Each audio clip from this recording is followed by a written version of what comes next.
Students, हम discuss करेंगे important news के बारे में। First news is regarding the international booker prize के पर्सपेक्टिव से है।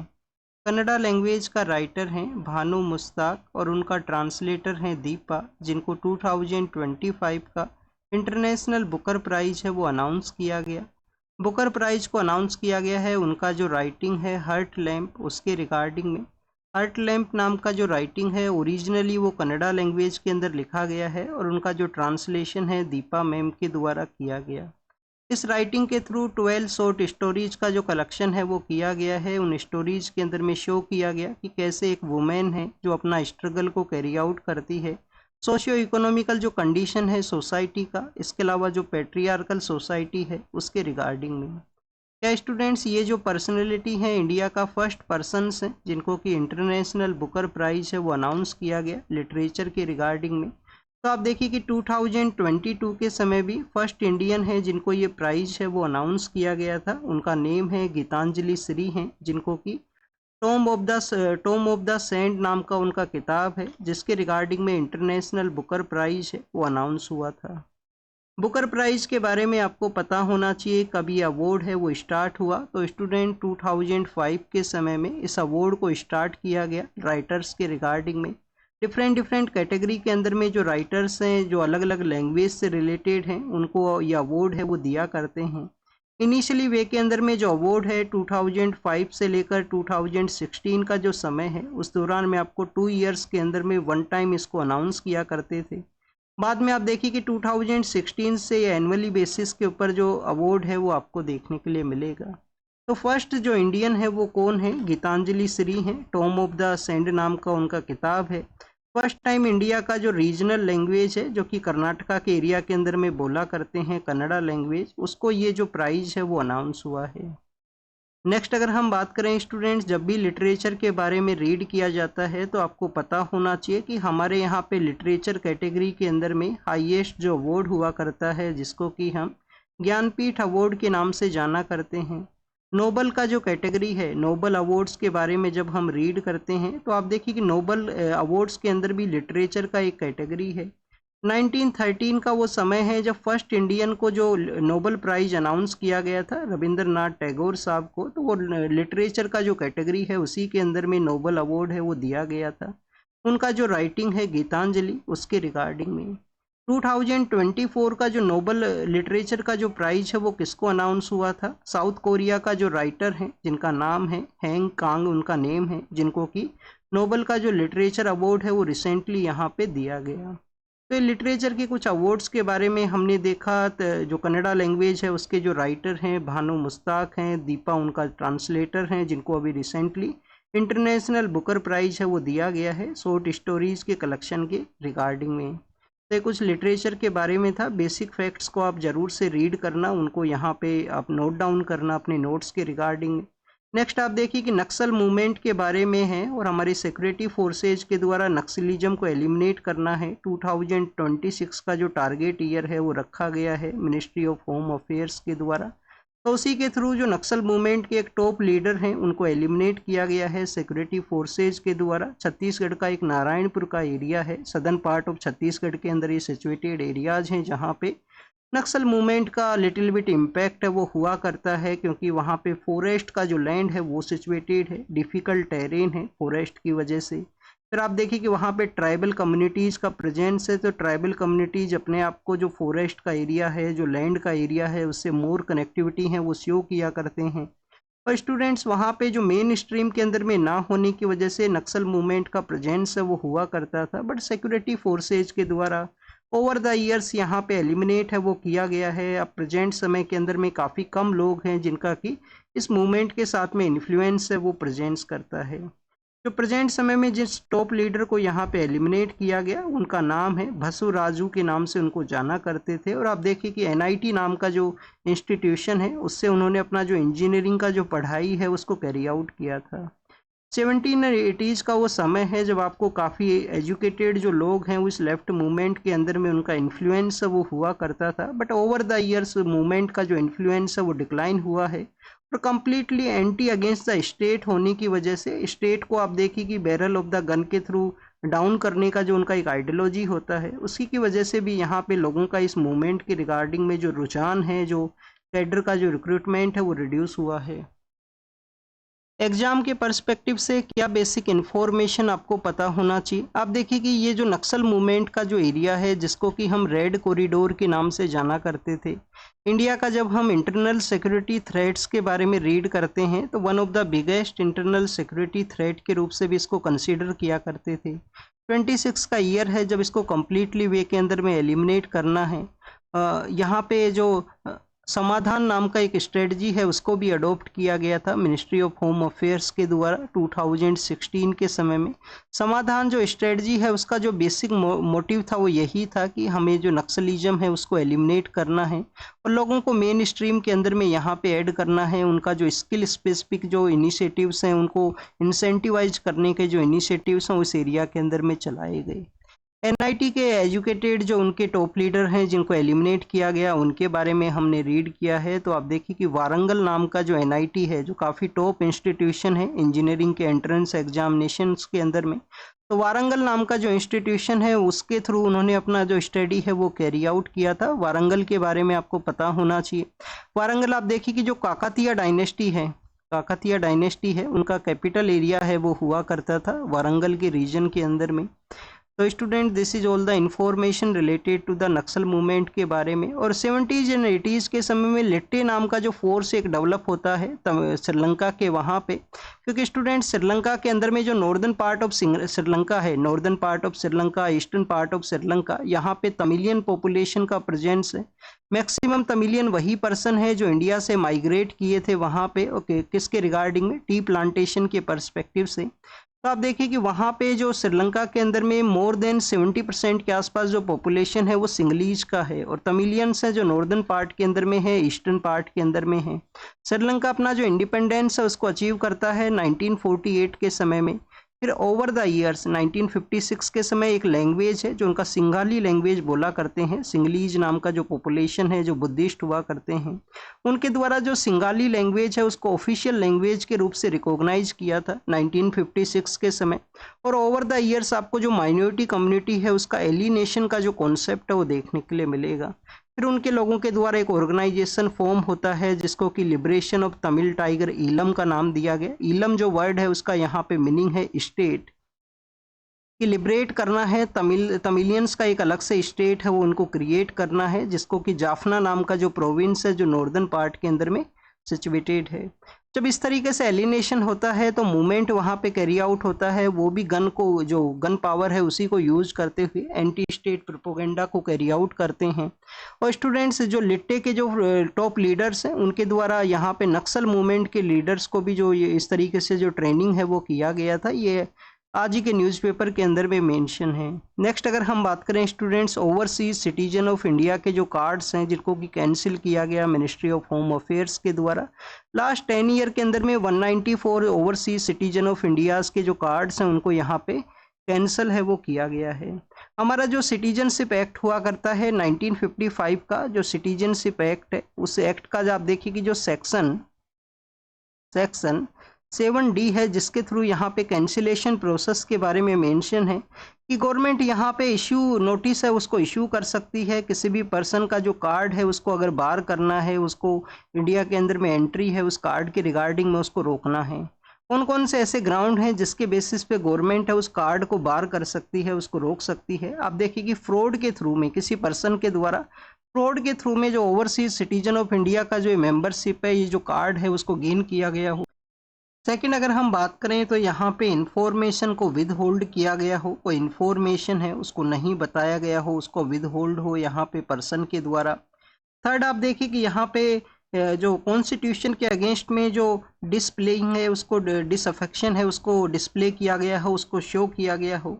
और किसी भी ये जो एनिमी कंट्री है उसके साथ में अपना जो सपोर्ट है उसको शो किया गया हो, तो उस बेसिस पे ओवरसीज सिटीजन ऑफ इंडिया के जो कार्ड्स हैं उनको कैंसिल किया जा सकता है मिनिस्ट्री ऑफ होम अफेयर्स के द्वारा। सिटीजनशिप का जो एक्ट है उसके सेक्शन 7D के अंदर में ये जो प्रोविजंस हैं उनका यहाँ पे मेंशन है। सिटीजनशिप एक्ट के बारे में आपको जानकारी होना चाहिए कि सिटीजनशिप का जो हमारे यहाँ पे प्रोसेस है, कॉन्स्टिट्यूशन के पार्ट 2 के अंदर में ये प्रोसेस को मेंशन किया गया है। आर्टिकल 5 to 11 जो आर्टिकल्स हैं कॉन्स्टिट्यूशन के, वहाँ पे सिटीजनशिप के प्रोविजन हैं। आर्टिकल 11 क्या बोलता है कि पार्लियामेंट हाईएस्ट अथॉरिटी है, उनके द्वारा समय समय पे सिटीजनशिप के रिगार्डिंग में जो कानून है वो बनाए जा सकते हैं। तो उसी के रिगार्डिंग में आप देखें कि हमारे यहाँ पे सिटीजनशिप अमेंडमेंट एक्ट देखने के लिए मिलता है, जब गवर्नमेंट कुछ कम्युनिटीज़ को अलाउ करती है हमारे नाइबर कंट्रीज से कि इतने समय के अंदर में अगर वो इंडिया के अंदर एंट्री को कैरी आउट करते हैं तो उनको इंडिया का सिटीजनशिप है वो दे दिया जाएगा। वेस्ट बंगाल के मुर्शिदाबाद एरिया के अंदर में वायलेंस का सिचुएशन क्रिएट हुआ था, तो उसी वायलेंस का जो इन्वेस्टिगेशन है वो कैरी आउट किया गया है। मुर्शिदाबाद के बारे में आपको जानकारी ये होना चाहिए कि जब बंगाल के वहाँ पे नवाब का जब रूल हुआ करता था तो क्या मुर्शिदाबाद का जो एरिया है वो एक कैपिटल एरिया हुआ करता था। नवाब के रूल के समय में कौन सा एरिया है जो उनका हेडक्वार्टर है, जो कैपिटल है वो हुआ करता था, सिराजुद्दौला है, शुजाउद्दौला नाम के जो शुजाउद्दौला तो अवध के रीजन में रूल किया करते थे और बक्सर के अंदर में वो पार्टिसिपेट करेंगे।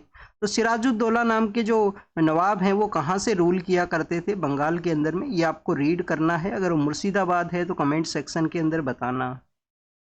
नेक्स्ट अगर हम बात करें स्टूडेंट्स, एनजीटी के द्वारा दिल्ली गवर्नमेंट से पूछा गया था कि यहाँ पे कंटिन्यूस जो पेड़ों का जो कटिंग है वो क्यों है, क्योंकि आप देखिए कि दिल्ली के अंदर भी स्पेशली जो दिल्ली रिज का एरिया है, जो रिज का एरिया है वहाँ पे कंटिन्यूस पेड़ों का जो कटिंग है, पेड़ों का जो डाउनफॉल है वो आपको देखने के लिए मिलेगा। तो यहाँ पे दिल्ली गवर्नमेंट के द्वारा एनजीटी को अश्योर किया गया है कि जिस भी पर्सन के द्वारा उस ऑफेंस को कैरी आउट किया जाएगा, ऑफेंस को उनके द्वारा स्ट्रिक्टली वे के अंदर में एक्शंस है उसको फेस करने होंगे। एग्जाम के पर्पज से क्या इंपॉर्टेंट है, एग्जाम के पर्पज से एक तो आपको दिल्ली का जो रिज एरिया है उसके बारे में जानकारी होना चाहिए कि दिल्ली का जो रिज एरिया है वो बेसिकली आप देखिए कि अरावलीज का ही वन काइंड ऑफ एक्सटेंशन है, कि अरावलीज ही वहाँ पे एक्सटेंड करती हैं।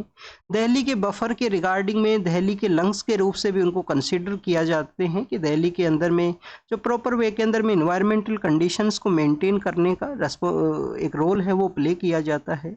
अगर आप ओल्ड राजेंद्र नगर में रहा करते हो, ओल्ड राजेंद्र नगर के अंदर में, तो उसी के नियर बाई एरिया के अंदर में जो रिज एरिया है वो सिचुएटेड है। नेक्स्ट अगर हम बात करें एनजीटी के बारे में, तो आप देखिए कि एनवायरमेंटल स्पेसिफिक इन कोड्स को 2010 के समय क्रिएट किया जाता है। इनका जो बेसिक मैंडेट है वो यही है कि हमारा जो प्रिंसिपल ऑफ नेचुरल जस्टिस है, जो प्रिंसिपल ऑफ नेचुरल जस्टिस है उसके रूप से ये जो वर्क है वो कैरी आउट करेगा। नेचुरल जस्टिस का जो वर्क है उसको कैरी आउट करेगा यहाँ पे एनजीटी। इंडिया फर्स्ट कंट्री है वर्ल्ड के अंदर में जहाँ पे एनवायरमेंटल स्पेसिफिक लॉज हैं उनको बनाया गया, उनके कोड्स को बनाया गया। तो आप देखिए कि इंडिया से पहले ऑस्ट्रेलिया, न्यूजीलैंड है, उनके द्वारा भी क्रिएट किया गया था एनवायरमेंटल जो कोड्स हैं उनको।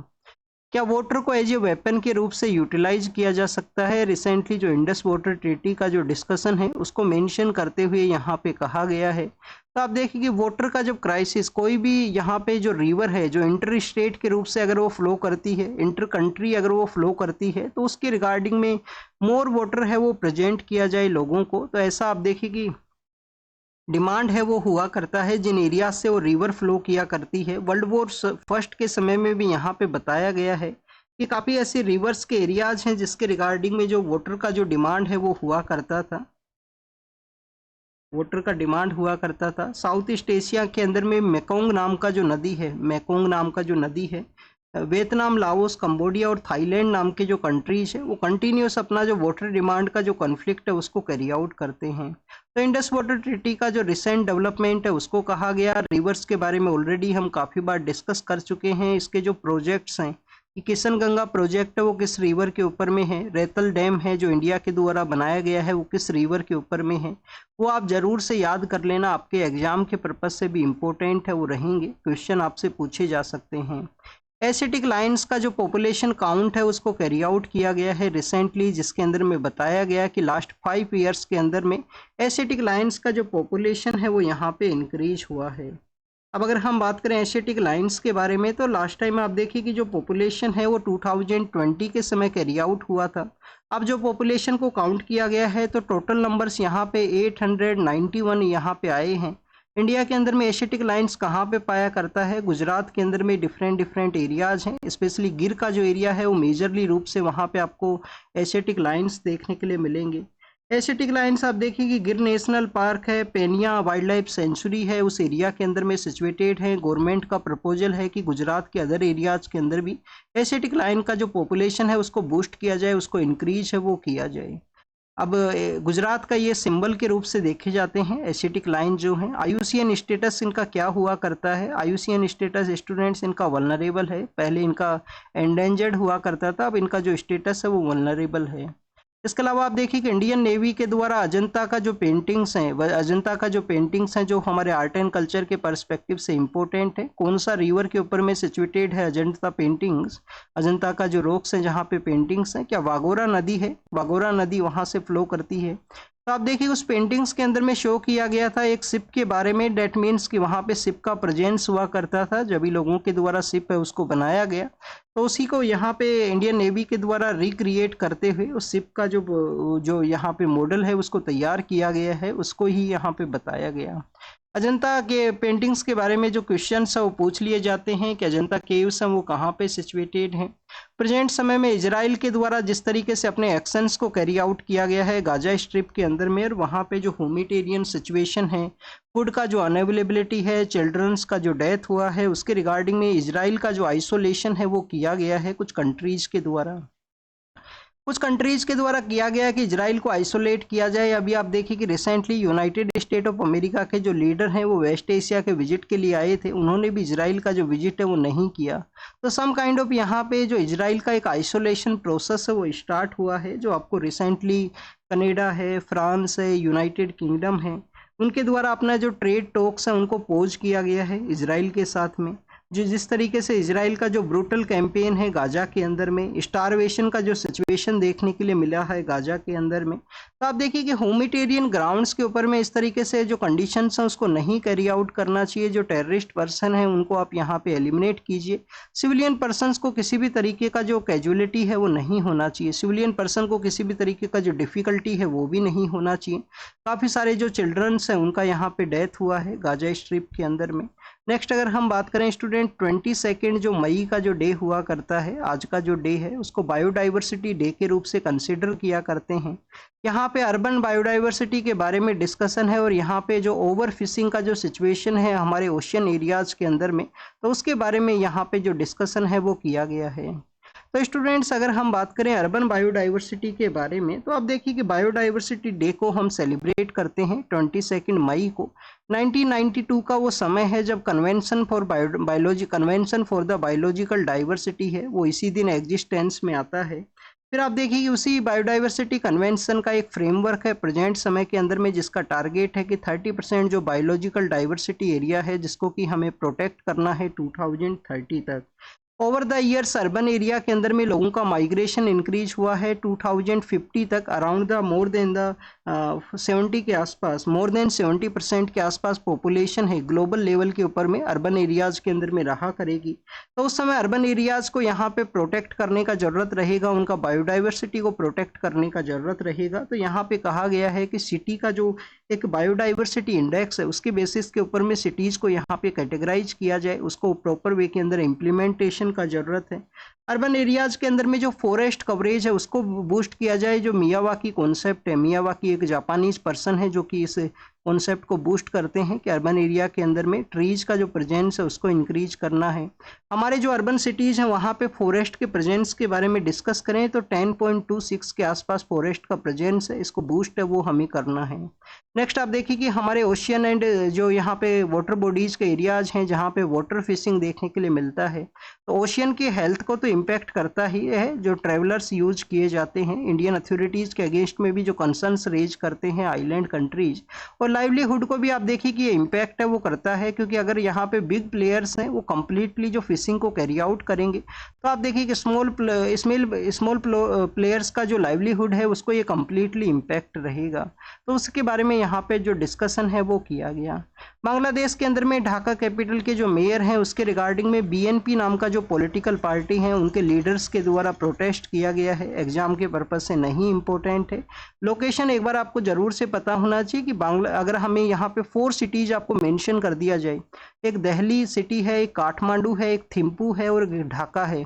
दिल्ली है, काठमांडू है, थिम्पू है जो भूटान का कैपिटल है थिम्पू, और ढाका है। तो इनमें से कौन सा सिटी है जो नॉर्दर्न मोस्ट एरिया के अंदर में सिचुएटेड है लैटिट्यूड्स के कंपैरिजन के अंदर में? तो दिल्ली उसका जो करेक्ट आंसर है वो रहेगा। काठमांडू भी आप देखिए कि दिल्ली है वो मोर नॉर्दर्न के अंदर में सिचुएटेड है।